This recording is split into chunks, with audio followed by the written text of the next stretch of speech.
when wisdom became famous across the world, long before the great empires of Greece and Rome rose to power, the ancient land of Israel stood as a shining center of wisdom and prosperity.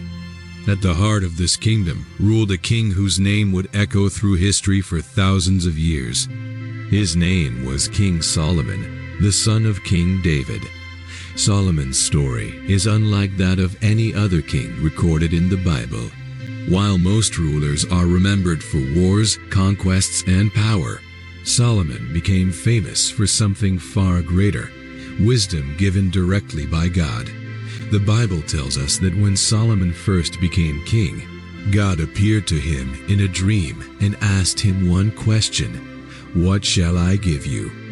Instead of asking for riches, long life, or victory over enemies, Solomon asked for wisdom to rule the people of Israel. God was pleased with this request, so he granted Solomon wisdom greater than any king before or after him.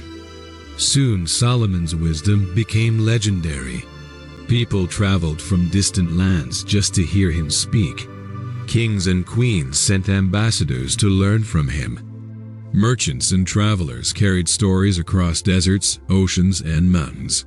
Stories about a king whose wisdom seemed almost supernatural. And among the rulers who heard these stories was a powerful queen from a distant land. A queen who decided she would travel across the world to test whether the stories were true.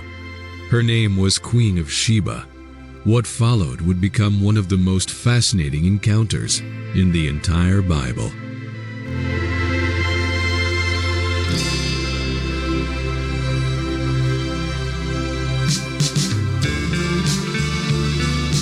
Far to the south of Israel lay a wealthy and powerful kingdom known as Sheba. Its land was rich with trade routes connecting Africa, Arabia, and Asia.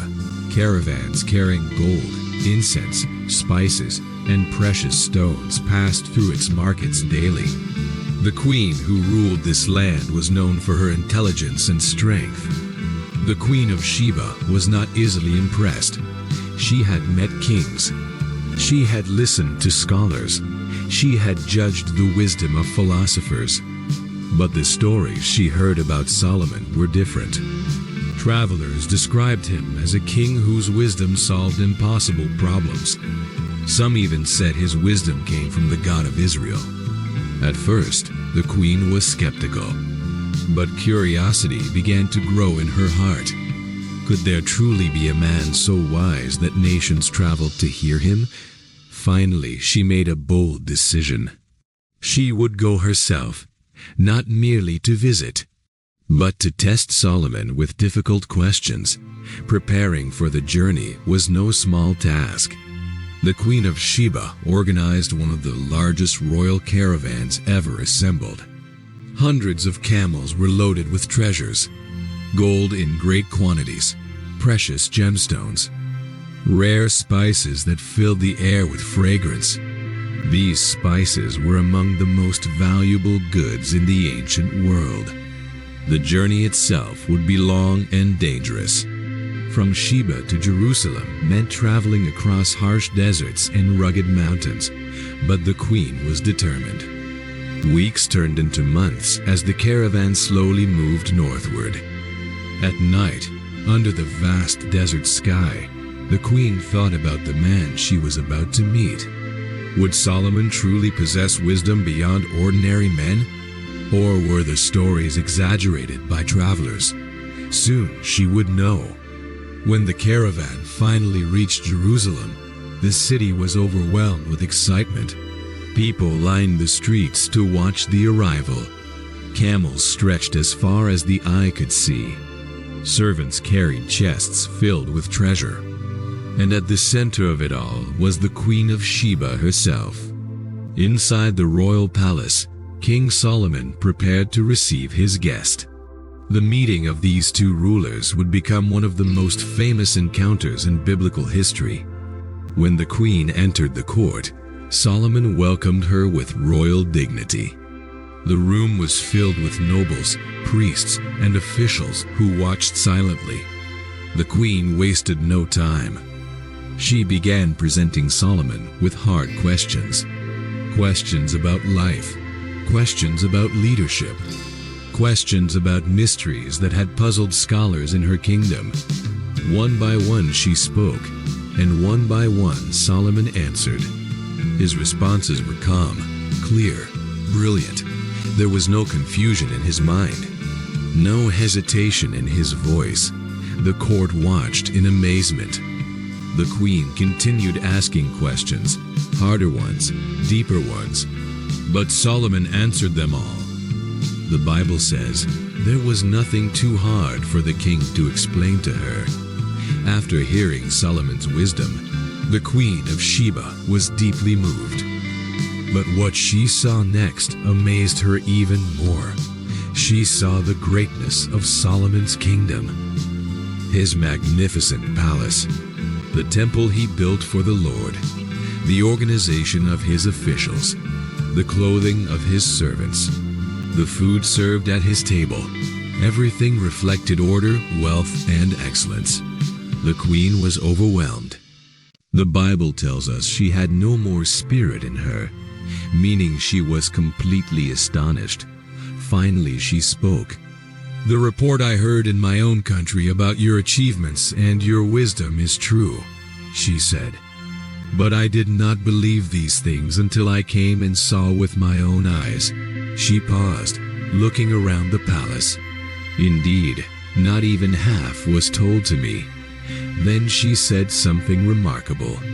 "Your wisdom and wealth are far greater than the report I heard." She turned toward Solomon with deep respect. "Blessed be the Lord your God, who delighted in you and placed you on the throne of Israel." The queen recognized that Solomon's greatness came not merely from his own ability, but from the blessing of God. The Queen of Sheba then presented Solomon with extraordinary gifts. The Bible records that she gave him 120 talents of gold, large quantities of spices, and precious stones. It was said that never again were such spices brought into Israel. Solomon received the gifts with gratitude. But Solomon himself was also generous. He gave the queen gifts in return, far beyond what she had brought. He honored her with royal generosity, and he gave her whatever she desired. Their meeting had become more than a test. It had become a moment of mutual respect between two great rulers. Soon the time came for the Queen of Sheba to return to her kingdom.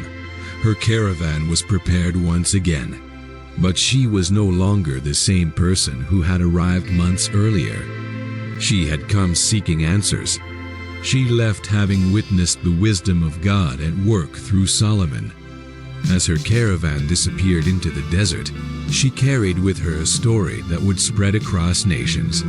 A story about a king whose wisdom came from God. The story of King Solomon and the Queen of Sheba remains one of the most powerful accounts of wisdom in the Bible.